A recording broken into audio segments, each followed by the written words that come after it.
নেতৃত্বের সাথে এটাকে সংগঠিত করে তাদের সাথে তাদের কাছে আমাদের এই বার্তাগুলো পৌঁছাবো এবং আমরা তাদেরকে চাপ প্রয়োগ করার চেষ্টা করব যে এই সরকার আমরা উৎখাত করতে চাই না, এই সরকারকে আমরা আপাতত উৎখাত করতে চাই না, এই সরকারকে কাজে লাগিয়ে এই নির্বাচনের প্রক্রিয়াগুলোকে আমরা তাদের সংবিধানের সংযোজিত করতে চাই। মানে আমরা একটা বিরতি নিচ্ছি, বিরতির পর ফিরে এসে আপনার কাছে জানতে চাইবো যে আপনি যতই বলছেন বা আপনারা যত বলছেন যে এই সংকট আসলে নিরসন হবে, দর্শকদের মধ্যে অ্যাপারেন্টলি দর্শকরা খুব আস্থা পাচ্ছে না এটা নিরসন হবে। তো দর্শকদের এবং আমাদের গবেষক দলের মিলিত প্রশ্ন হচ্ছে এরকম, ধরা যাক এই সংকটের অবসান খুব শীঘ্রই হলো না, কিন্তু অতর্কিতে বাসে ট্রাকে যে পেট্রোল বোমা নিক্ষেপ করে যে মানুষ মারা, সরকার চাইলে বা মানুষকে আহত করা এই দায়িত্ব কিন্তু কেউ নিচ্ছে না, সরকারও নিচ্ছে না, সরকার তো নিচ্ছে না বটেই, বিরোধী দলও কিন্তু বলছে এই কাজ তারা করছে না। এটি ঠেকানোর আসলে কোনো কার্যকর কোনো উপায় আছে কিনা, আপনার এই সম্পর্কে কোনো চিন্তা ভাবনা আছে কিনা, আপনাদের এই সম্পর্কে কোনো চিন্তা ভাবনা আছে কিনা, আমরা বিরতির পর ফিরে এসে আপনাদের কাছে শুনবো। আমরা একটা বিরতি নিয়ে ফিরছি।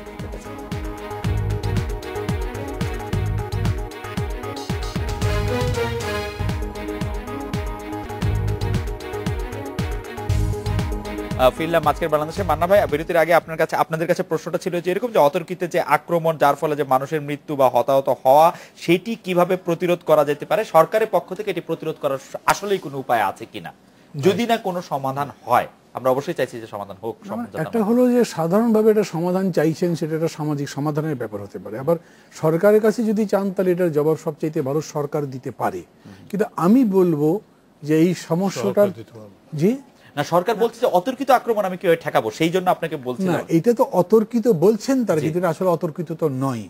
এটা একটা পলিটিক্সের মানে জাত, একটা রাজনীতির ভুল বলেন, অন্যায় বলেন, যে কোনো পরিস্থিতির তার থেকে এটা জন্ম নিয়েছে। আপনি যতক্ষণ পর্যন্ত রাজনৈতিকভাবে সেটা সমাধান করতে না পারছেন ততক্ষণ পর্যন্ত এটা এইভাবে থাকবে। এরকম নয় যে কেবল বিরোধী দল করছে, সরকার মোটেই করছেন এরকম কোনো কাজ, অথবা যারা অতীতে ক্ষমতায় ছিল এখন বিরোধী দল, অথবা যারা অতীতে বিরোধী দলে ছিল এখন ক্ষমতায় ছিল, তাদের উভয়েরই প্রায় একই ধরনের আচরণ আছে। ফলে এটা একটা সামাজিক ফেনোমেনা হিসেবে নিয়ে যদি তার বিরুদ্ধে একটা ব্যাপক প্রতিরোধ গড়ে তোলা যায় তাহলে এটা হয়তো বন্ধ হতে পারে। যেমন আমাকে যদি বলেন তাহলে এই মুহূর্তে মনে করব যে এই সমস্ত সন্ত্রাস সহিংসতা বাদ দিয়েও এই আন্দোলনে এগিয়ে নিয়ে যাওয়া সম্ভব ছিল, কিন্তু সেটা তো লম্বা সময় লাগতো, কিন্তু তবু করা যেত। কিন্তু এটা গায়ে লাগাচ্ছে না সরকার, কিন্তু আমি মনে করি যে সরকারকেও গায়ে লাগাতে হতো, কিন্তু আমাদের প্রিন্সিপাল, আমাদের ধারণাটা বদলে গেছে। আর একটা জিনিস বলি আমি, এটা একটু হিস্ট্রিতে যাওয়ার দরকার, তা হচ্ছে আমরা আসলে সন্ত্রাসবাদ বলতে কি বুঝি, কিভাবে দেখি, সেটা কি জিনিস। ধরে আমি যদি বলি ক্ষুদিরাম, তারকেশ্বর দস্তিদার কিংবা সূর্য সেন, এই ওই যা আছে, এগুলো ব্রিটিশরা বলেছে সন্ত্রাসবাদী আন্দোলন। কংগ্রেস কি বলেছে, মুসলিম লীগ কি বলেছে, সামগ্রিকভাবে তখন ভারতীয় সমাজের এটার ব্যাপারে মূল্যায়ন কি ছিল। আমরা তো গান বানিয়ে প্রশংসা প্রশস্তিতে ওই অ্যাকশনগুলো কিন্তু সবসময় ঠিক বলেছি, কারণ তখন আমাদের মুক্তিযুদ্ধের প্রশ্ন ছিল। এর পরবর্তী সময় ধরেন এরশাদ বিরোধী আন্দোলন যখন করেছি তখন উভয় জোট মিলে এইরকম কোনো অ্যাকশন করিনি, অ্যাকশন করলে কি বলেছি, এরকম করে সমাজের মধ্যে কিছু কিছু জিনিস প্রবিষ্ট হয়ে গেছে। আপনি তোলবার জন্য যৌথ প্রয়াস দরকার, অথবা সামাজিক উদ্যোগ দরকার, সিভিল সোসাইটির দরকার, মিডিয়ার দরকার। এটা যদি বোঝানো যায় যে গণতান্ত্রিক আন্দোলনের নিজস্ব একটা তরিকা আছে যার মধ্যে সন্ত্রাস যুক্ত না হলেও পারে, কিন্তু দুটো বড় রাজনৈতিক দল এবং অন্যান্যদের মধ্যে মনে হচ্ছে যে সাউন্ড ইফেক্ট না থাকলে, একটু আতশবাজি না থাকলে তো গণ আন্দোলন জমবে না, অতএব এটা লাগবেই। ওই কনসেপ্টের মধ্যে থাকলে এটা করতে দূর হবে, দেরি হবে। ডক্টর সাইদ, আপনি কি মনে করেন যে অতর্কিত আক্রমণ যেটি সরকার বলছে বা অতর্কিত আক্রমণ যদি নাও হয়, এই সহিংসতা প্রতিরোধ করার কোনো উপায় সরকারের আছে কিনা? আমি মনে করি সরকারের কাছে নেই, সরকারের কাছে না, রাজনৈতিক বা প্রশাসনিক ভাবে এটা প্রতিরোধ করা যাবে না। আচ্ছা, রাজনৈতিক ভাবে প্রতিরোধ যদি আপনি করতে চান তাহলে সে প্রতিরোধ প্রতিহিংসায় আরো পরিণত হবে এবং ঘনীভূত হবে, আরো তীব্র হবে। আর প্রশাসনিকভাবে যদি প্রতিরোধ করতে চান তাহলে অনিয়ন্ত্রিত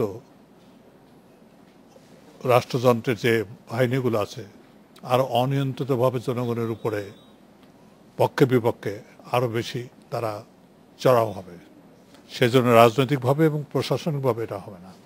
এটা করতে গেলে যেটা দরকার তার জন্য প্রস্তুতিটি না নিয়ে আমরা মাঠে নেমেছি, সেটা হলো সামাজিক প্রতিরোধ। গ্রামে গঞ্জে সব ভালো মানুষ এবং যারা সাহসী এবং যারা সাহসী যুবক, যারা দেশপ্রেমিক, তাদেরকে নিয়ে দেশটাকে বাঁচানোর জন্য তারা যদি প্রতিরোধ করে তাহলে এই সামাজিক প্রতিরোধটাই, মান্না ভাই বলছিলেন সামাজিক প্রতিরোধটাই সবচেয়ে বড় কথা। এবং সামাজিক প্রতিরোধ যখন দুর্বল হয়ে ওঠে তখনই ওইটা রাজনৈতিক ট্রান্সফর্ম হয়, তখন কোনো বিপ্লব হয়। গণ অভ্যুত্থান হয়। বেরসে নাজমুল হুদা, আপনি কি মনে করেন এরকম কোনো উপায় আছে কিনা এই সন্ত্রাস, চকিত সন্ত্রাস যেটির দায় আসলে কেউ নিচ্ছে না, যেটি আসলে প্রকাশ্যে করা হচ্ছে না? আমার এই সন্ত্রাসের পেছনে অনেক রকমের স্যাবোটাজও কাজ করছে, বিভিন্ন গোষ্ঠীর বিভিন্ন ইন্টারেস্ট রিপ্রেজেন্ট করছে বিভিন্নভাবে। এটা যে শুধুমাত্র বেগম খালেদা জিয়ার একটা অপতৎপরতা তা তো না, এটার মধ্যে এটা সুযোগ নিচ্ছে, এই অবরোধের সুযোগ নিয়ে অনেকে অনেক কিছু করছে। ইভেন আমি রুল আউট করবো না যে there may be also mechanisms who are very much a part of the government. I mean, different ওয়েতে যদি আমরা চিন্তা ভাবনা করি যে অস্থিতিশীল করা কিংবা নৈরাজ্য সৃষ্টি করা, সরকারের কোনো অরাজকতা সৃষ্টি করা, তো এটাতে লাভটা সরকার না হলেও যারা এটা করছে তাদের হয়তো কিছুটা লাভ তারা চিন্তা করেই করছে। পুরো সমাজটাকে যদি অস্থিতিশীল করা যায়, পুরো রাষ্ট্রটাকে যদি অস্থিতিশীল করা যায়, ফায়দা তো অনেকভাবেই হতে পারে। তাহলে সেটার এতগুলো জুডিশিয়াল প্রনাউন্সমেন্ট, এতগুলি মৃত্যুদণ্ড, এতগুলি কত কিছু হলো, এগুলি সবই তো একটা জায়গায় এসে থমকে যেতে পারে। এই ধরনের অ্যাচিভমেন্টও তো অনেকে করতে চেষ্টা করতে পারে। আবার অ্যাট দ্য সেম টাইম আমি মনে করি যে ধরেন এক্সাম্পলারি পানিশমেন্ট, যে কোনো অ্যাকশন যেটা নাকি clearly identified as being done by person so identified, তার এগেনস্টে একটা এক্সাম্পলারি পানিশমেন্টের যদি একটা বিধান থাকে, এবং exemplary punishment most severe punishment, তাহলে সেটা একটা আতঙ্ক। সামারি ট্রায়াল করে হোক, আমি যেটা বললাম যে সে আইডেন্টিফাইড হয়ে গেছে, he has been seen in the scene and picked up from there doing something, সেটার এগেনস্ট একটা এক্সাম্পলারি পানিশমেন্ট যদি সঙ্গে সঙ্গে দিয়ে দেওয়া যায়। এক্সাম্পলারি পানিশমেন্ট এই 2-3 বছরের কারাদণ্ড না, it may run into even death penalty, এই টাইপেরও যদি কিছু কয়েকটা এক্সাম্পল সৃষ্টি করা যায়, তাহলে হয়তো এটা একটা স্যালিউটারি ইফেক্ট হতে পারে in preventing some such crimes. Manna ভাই, আপনাকে নতুন প্রশ্ন করার আগে আমি পুরনো প্রশ্নতে একটু ফিরে আসি। সেটা হচ্ছে যে আপনি যখন ক্ষুদিরামের কথা বলছিলেন, বা এমনকি এরশাদের আমলে যে 2 জোটের আন্দোলনের কথা বলছিলেন, তখন আপনারা যে আন্দোলন করেছেন সেই আন্দোলনের দায় কিন্তু আপনারা নিয়েছেন। এক্ষেত্রে কিন্তু বারবার বিএনপির পক্ষ থেকে বলা হচ্ছে যে এই সহিংসতা তারা করছে না। এটি কি একটু মানে আরো জটিল হয়ে গেল না ব্যাপারটা? না, এটা স্বীকার তো করবে না।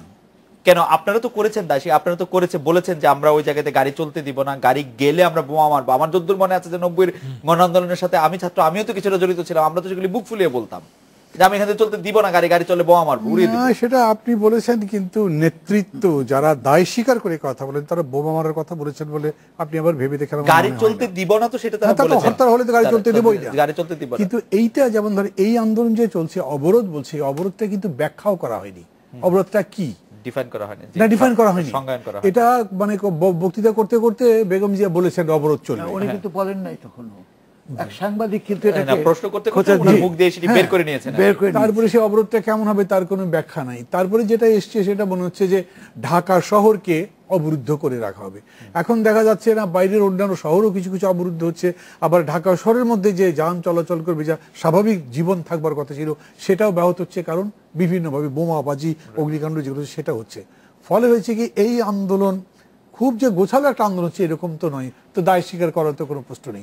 আর একটা বিষয় আছে, আমি শেষ পয়েন্টটা বলি, তা হচ্ছে যে সরকার নিজে যদি এভাবে খুব ক্লিন থাকতে পারতো, তাহলে কিন্তু তাদের জন্য অ্যাপ্রোচ করা অনেক ইজি হতো।